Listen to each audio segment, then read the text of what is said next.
Comme c'est le cas chaque année, pendant la période d'étiage, l'été, il y a des réunions de comités de gestion. Et à l'issue de ces comités de gestion, les journalistes sont très présents et me sollicitent, et nous sollicitent, tous les professionnels qui sont impliqués dans l'eau, pour connaître l'état de la sécheresse. Et donc, tous les étés, on est sollicité. Mais cette année, j'ai eu une sollicitation un petit peu particulière. Le service communication me dit on a une journaliste américaine du Wall Street Journal qui voudrait faire un papier sur l'eau et le changement climatique. Je lui ai donné tes coordonnées. Je lui ai dit écoute, pas de problème, je prends la journaliste américaine. Alors je me souviens, c'était un samedi, en fin de matinée, mon téléphone sonne, et là, je vois marqué un numéro étranger, et dessous, Chicago, Illinois. Donc là, j'avais plus de doute, c'était ma journaliste américaine. Je décroche et en échange, je fais la connaissance de Lee Harris. Lee Harris était une jeune journaliste du Wall Street Journal, et on échange sur la problématique de l'eau, du changement climatique, pendant une bonne demi-heure. Et à l'issue de cette demi-heure, elle me dit « Mais ce que j'aimerais, c'est vous rencontrer, qu'on puisse faire un reportage. » Je dis « Si vous voulez, oui, on peut se rencontrer. Moi, je suis sur mon exploitation, j'ai l'irrigation, je ne bouge pas. » Et elle me dit « Écoutez, lundi, c'est possible, lundi après-midi ?» Ah oui, oui, bien sûr. Et puis, je raccroche et je me dis « Lundi après-midi, elle est à Chicago.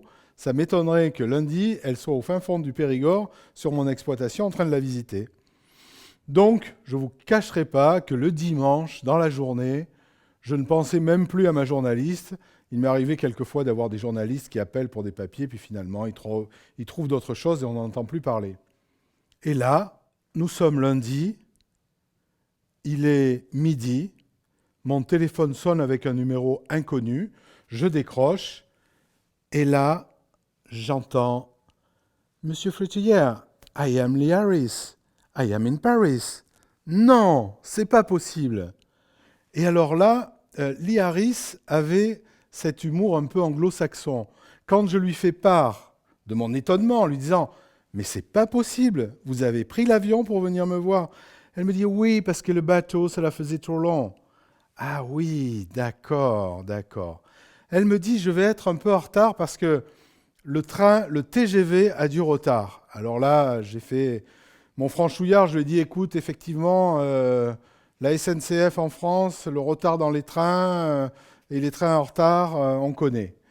Et pas de problème, je suis sur mon exploitation. Dans l'après-midi, il doit être 16 heures, un taxi arrive dans ma cour de ferme, la porte s'ouvre, Lee Harris, jeune journaliste américaine, sort de la voiture avec un sac et des papiers, un ordinateur pas encore fermé, très, très pressée. Elle me dit « Monsieur Frétillère, je ne comprends pas. Je suis arrivé, tout est sec. J'ai revérifié sur mon ordinateur. Le bassin dans lequel vous êtes est en interdiction totale d'irrigation. J'arrive chez vous, les maïs sont verts et on aperçoit même de l'irrigation. Expliquez-moi, là, je ne comprends pas. » Et alors, je lui dis « Je vais vous expliquer. Ma botte secrète. J'ai mon secret, mais par contre, expliquez-moi, je suis quand même interpellé.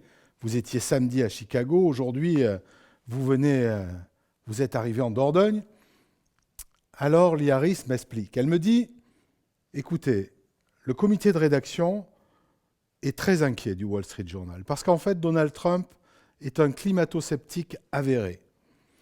Et les financiers, qui sont la majorité des lecteurs de notre journal, ont pris conscience qu'il y avait à la fois des enjeux environnementaux majeurs, on le constate tous les ans, la température augmente, et si on n'anticipe pas à la fois d'un point de vue environnemental, mais d'un point de vue financier également, ce changement climatique, on va avoir de gros problèmes.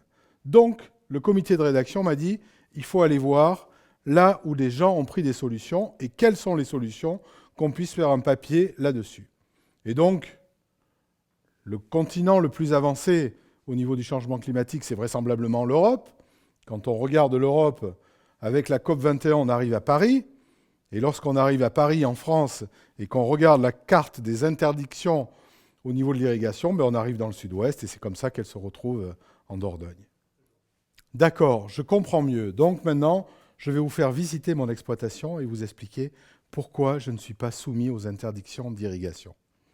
En fait, vous voyez tous les champs qui sont là, eh bien, ils sont ce qu'on appelle drainés en France.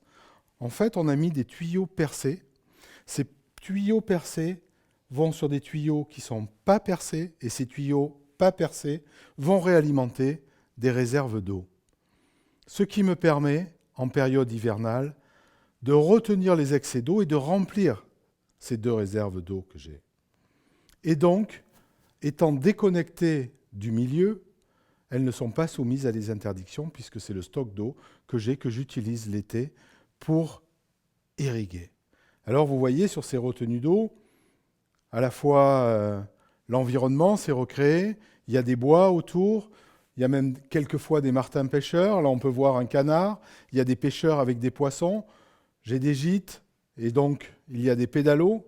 Donc c'est quelque chose qui est à la fois un environnement écologique, économique, touristique, qui répond à tous les aléas et surtout, cette réserve d'eau me permet de sécuriser ma production et comme elle est déconnectée du milieu, je ne suis pas soumis aux restrictions. Et là, Lee Harris a eu cette réaction « But it's amazing !» C'est incroyable, mais c'est fabuleux, c'est fantastique. Mais bien sûr que c'est fabuleux, que c'est amazing, c'est fantastique.